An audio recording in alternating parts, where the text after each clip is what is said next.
Bonjour tout le monde, aujourd'hui on est lundi 3 mars et tout à l'heure on va aller à la maison. Le but de ce passage de cet après-midi, c'est de vider un maximum les pièces du premier étage, mais surtout le gros morceau, les combles. C'est une pièce que je ne vous ai pas encore montrée, que je vais vous présenter cet après-midi. On a déjà pas mal débarrassé, mais j'ai encore des vidéos du avant et on pourra faire un avant-après très prochainement, je l'espère. En tout cas, le but c'est de vider les chambres dans lesquelles il y a encore des meubles, de les casser, de mettre le bois en bas. On a commencé à faire une pièce dédiée uniquement au bois pour pouvoir les jeter à la déchetterie ce week-end potentiellement. Donc le but là de cet après-midi, c'est de casser un maximum de choses, de descendre un maximum de choses pour faire ensuite des allers-retours à la déchetterie ce week-end à nouveau, comme dans l'épisode 3. Évidemment, ça va être notre quotidien, donc il y aura toujours des choses à casser, à ranger, à débarrasser, à mettre à la déchetterie. Et on recommence. C'est un cycle infini pendant 2 ans, je pense. Peut-être un petit peu moins, tout dépend de l'avancée des travaux. Donc n'hésitez pas à nous envoyer de la force, du courage, en mettant un like, un commentaire, en vous abonnant à la chaîne. Merci à celles et ceux qui prennent déjà le temps de le faire. On lit tous vos commentaires et c'est avec grand plaisir. Au boulot! Ça rigole, c'est bien.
On a découvert une trappe secrète qui devait être un ancien escalier.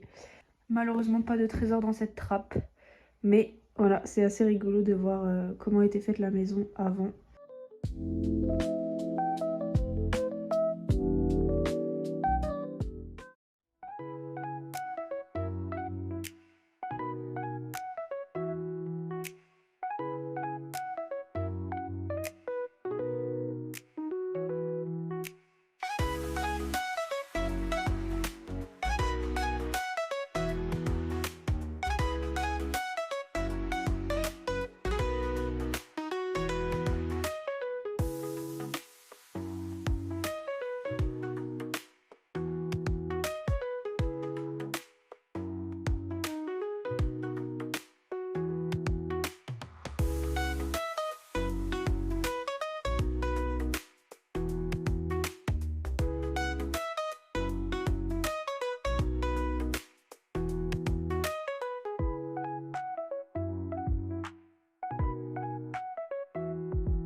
Les gars, entre nous, pas de cachotterie, je vais vous dire tout ce qui s'est passé.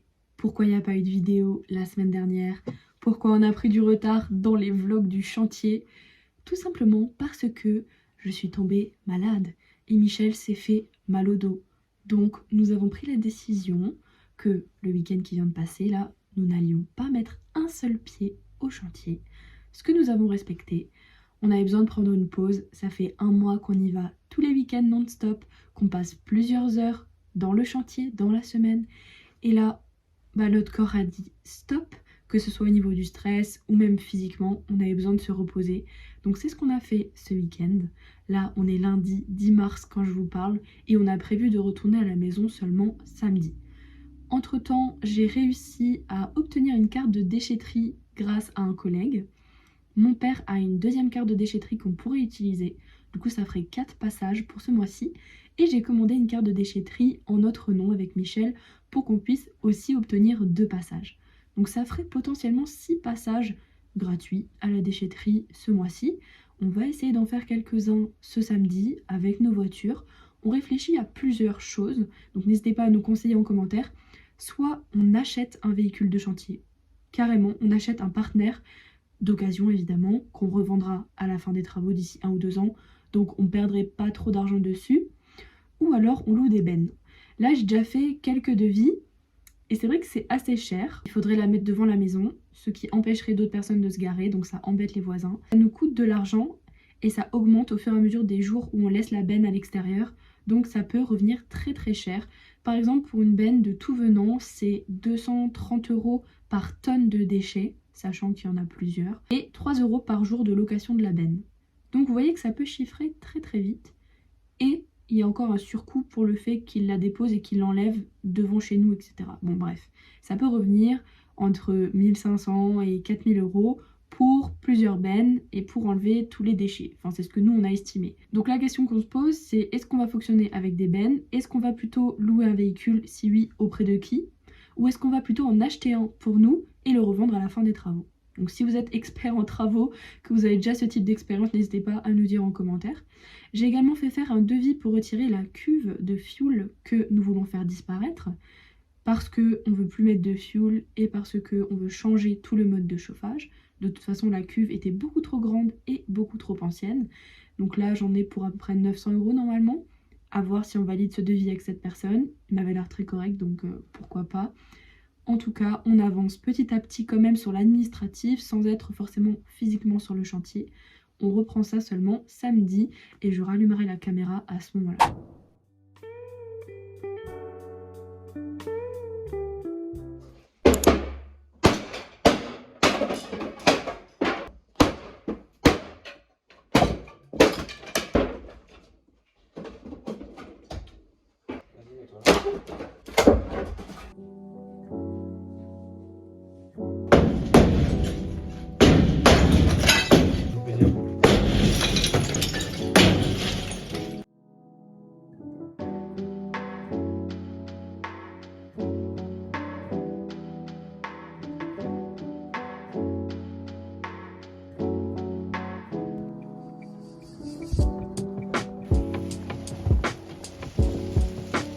Deuxième passage, ok.